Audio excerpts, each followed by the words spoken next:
What's up, everybody? Today is Tuesday, January 8th. It is 12:23 a.m. Technically, it is January 9th. And today we're going to go over the S&P 500 mid-market review. But first, let's talk about last week. Okay, so last week we had this trend line drawn, if I can draw it, here. And I said that if price broke below the trend line, impulse down, look for short positions, which we did. I got into a short position once I saw this impulse candle. But really what happened is price dropped down, but really created more of a wedge pattern. And so this is kind of the correct pattern that we had.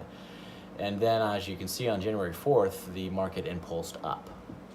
And so I lost money in this gap up on my shorts. But once I saw a gap up and impulse up, I got out of my shorts and went long and made my money back. So let's go to Thinkorswim and see what the account balance is. It is $3,470.46. So I did recoup some money. Okay, now let's talk about this week. Okay, this week, the important thing for this week are Fibonacci levels.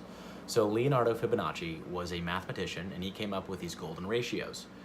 And these golden ratios are very important in the market because price reacts very well to them. So the two most important Fibonacci levels, in my opinion, are the 50% level and the 61.8% level, because these are levels of possible resistance to look out for. So if we look at the top of this downward channel, okay, look at the top and draw our Fibonacci down to the bottom of the channel, or the downtrend, to 233.06, we see these levels populate. Okay, so now where are we at? We're right here. Price today has been bumping up against this 50% level. It's having a hard time impulsing above it, which makes me think that it could be a potential resistance level. But if we look at, we can get a hint from the after hours. Looks like the big guys have pushed price up to 257.09. So tomorrow morning we could get a potential gap up. Let me draw this real quick. We could get a gap up and an impulse up, followed by a correction and then another impulse up. If it does do that, if price tomorrow on January 9th does impulse up above this 50% level, go long and look for closing profits at the 61.8 level, 262.39.